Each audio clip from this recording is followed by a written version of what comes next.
Hello everyone, welcome to class number 90 of the chapter Programming using C++. So आज के class का हमारा discussion का टॉपिक है दिस पॉइंटर। तो ये दिस पॉइंटर क्या है, दिस पॉइंटर को हम C++ प्रोग्राम में क्यों और कैसे यूज करते हैं उसके बारे में आज के क्लास में हम डिस्कस करेंगे।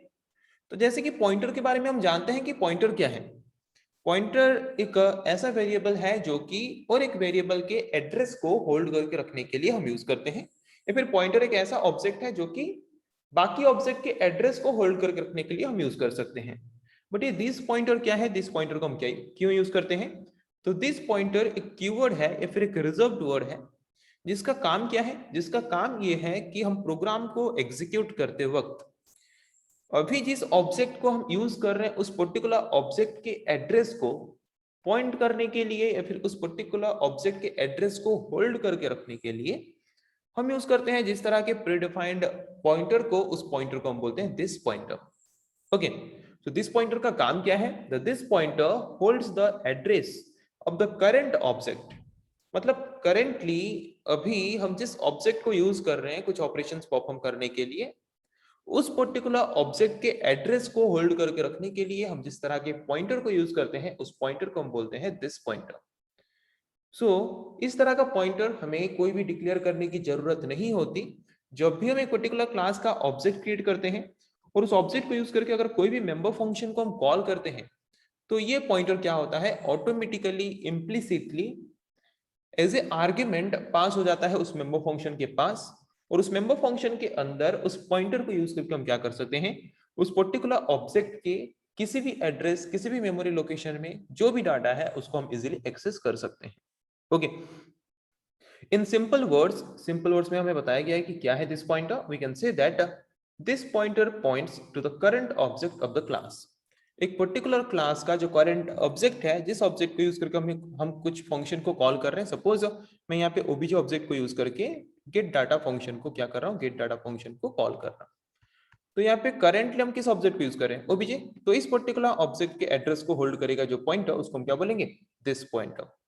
तो जिसके द्वारा ये दिस पॉइंटर क्या होता है, जबकि इस पर्टिकुलर ऑब्जेक्ट के एड्रेस को होल्ड करके रखता है, तो जब हम इस फंक्शन को कॉल कर रहे हैं तो वो क्या होता है, as a argument this pointer उस पर्टिकुलर फंक्शन के पास होके जाता है, जिसके द्वारा उस पर्टिकुलर फंक्शन डेफिनेशन के अंदर हम क्या कर सकते हैं, दिस पॉइंटर को यूज करके, बिना कोई ऑब्जेक्ट यूज करके हम क्या कर सकते हैं, डायरेक्टली उस पर्टिकुलर क्लास के किसी भी मेमोरी लोकेशन में जो भी डाटा है उसको हम इजीली एक्सेस कर सकते हैं। Okay, we can pass this pointer as an argument to the member function of a class implicitly. Implicitly मतलब क्या? Explicitly मतलब हमें खुद से डिक्लेयर करना पड़ता है। अगर मैं यहाँ पे लेता हूँ obj डॉट गेट डाटा और यहाँ पे आर्ग्यूमेंट में कुछ भी पास कर रहा हूँ, सपोज एक्स वाई, तो यहाँ पे इस तरह के आर्ग्यूमेंट को हम बोलते हैं एक्सप्लिसिट आर्ग्यूमेंट, जहाँ पे हमें खुद से प्रोवाइड करना होता है। इम्प्लिसिट आर्ग्यूमेंट मतलब जहाँ पे हम कुछ भी आर्ग्यूमेंट प्रोवाइड नहीं करेंगे, बाय डिफॉल्ट जो आर्ग्यूमेंट पास होगा जब भी हम उस पर्टिकुलर फंक्शन को कॉल करेंगे, उस तरह के आर्ग्यूमेंट को बोलते हैं इम्प्लिसिट आर्ग्यूमेंट। ओके, तो यहाँ पे इम्प्लिसिटली क्या होता है, this pointer as a argument pass होता है उस पर्टिकुलर मेंबर फंक्शन के पास, जिस मेंबर फंक्शन को हम उस पर्टिकुलर क्लास के ऑब्जेक्ट को यूज करके कॉल करते हैं।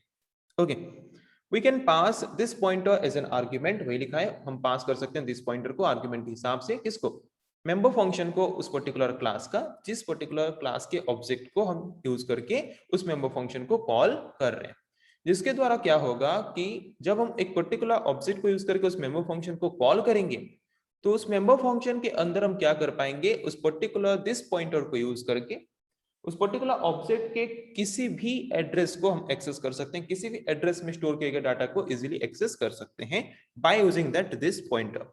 ओके, और क्या बेनिफिट है दिस पॉइंटर यूज करने का? तो सपोज हम क्या कर रहे हैं, एक पर्टिकुलर प्रोग्राम में क्लास के अंदर मैंने एक डाटा मेंबर लिया है x। ओके, उसके अंदर मैंने मेंबर फंक्शन लिए हैं void display, जिसमें मैंने आर्ग्यूमेंट भी वहां पे लिया है मैंने int x। ओके, अगर मैं यहाँ पे लिखूंगा x इक्वल्स टू x, तो यहाँ पे हमारा जो कंपाइलर है वो कंफ्यूज हो जाएगा, ये फर्स्ट वाला x किसका है, सेकंड वाला x किसका है, इसके वजह से वो एरर जनरेट कर सकता है। ओके, तो इस प्रॉब्लम को सॉल्व करने के लिए हम अगर यहाँ पे यूज करेंगे दिस पॉइंटर का, तो पॉइंटर यूज करके कोई भी डाटा मेंबर या फिर मेंबर फंक्शन को हम कैसे एक्सेस करते हैं? By using arrow symbol. तो यहाँ पे हम यूज करेंगे एरो सिंबल। तो यहाँ पे दिस ऑपरेटर यूज करके हम जो एक्सेस कर रहे हैं इस पर्टिकुलर एक्स को, ये एक्स किसका है? हमने थोड़ी देर पहला ये पढ़ा कि दिस पॉइंटर को यूज करके हम किसको पॉइंट कर सकते हैं? एक पर्टिकुलर ऑब्जेक्ट के एड्रेस को। तो ऑब्जेक्ट का पार्ट कौन सा है? Data member. तो दिस पॉइंटर यूज करके हम किसको एक्सेस कर सकते हैं? डाटा मेंबर को। तो सिंपली हमें ये पता चल गया कि दिस ऑपरेटर यूज करके अगर मैंने इस एक्स को एक्सेस किया है तो ये एक्स पक्का इस पर्टिकुलर ऑब्जेक्ट का डाटा मेंबर होगा और दूसरा वाला आर्ग्यूमेंट होगा। सिंपली कंपाइलर उसके बाद डिफरेंशिएट कर सकता है। तो दिस पॉइंटर यूज करके हम क्या कर सकते हैं इजीली? अगर लोकल वेरिएबल का नाम डाटा मेंबर के नेम के साथ सेम है तो इजीली कंपाइलर क्या कर सकता है? दिस पॉइंटर के थ्रू अगर उसको हम यूज करते हैं तो इजीली वो डिफरेंशिएट कर सकता है। ओके, तो चलिए उसको एक एग्जांपल के थ्रू समझने की कोशिश करते हैं। तो यहाँ पे हमने एक सिंपल C++ प्रोग्राम लिया है जहाँ पे मैंने क्लास क्रिएट किया है, क्लास टेस्ट। क्लास का नेम क्या है? टेस्ट। जिसके अंदर प्राइवेट सेक्शन के अंदर मैंने एक डाटा मेंबर लिया है x। पब्लिक सेक्शन के अंदर मैंने वहां पे लिया एक मेंबर फंक्शन सेट x, जहाँ पे आर्ग्यूमेंट के हिसाब से मैंने लिया है इंट x। तो अगर मैं सिंपली यहाँ पे दिस पॉइंटर यूज ना करता, सिर्फ x इक्वल्स टू x लिखता, तो प्रोग्राम में हमारा कंपाइलर एरर दिखाता, क्योंकि कौन सा x कौन सा है उसको वो कंफ्यूजन क्रिएट करता।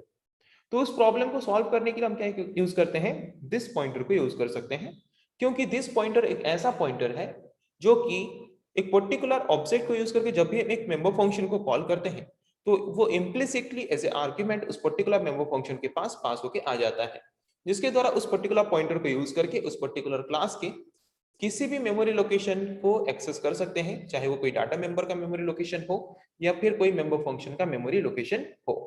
तो यहाँ पे ये जो x डाटा मेंबर है उसके मेमोरी लोकेशन को हम एक्सेस कर रहे हैं बाय यूजिंग दिस पॉइंटर। और यहाँ पे x का वैल्यू जो भी आर्गुमेंट के हिसाब से पास होगा मेन फंक्शन के अंदर से, वो वैल्यू को वो क्या करेगा? यहाँ पे असाइन करेगा उस पर्टिकुलर एड्रेस को, जिस एड्रेस को पॉइंट कर रहा है दिस पॉइंटर।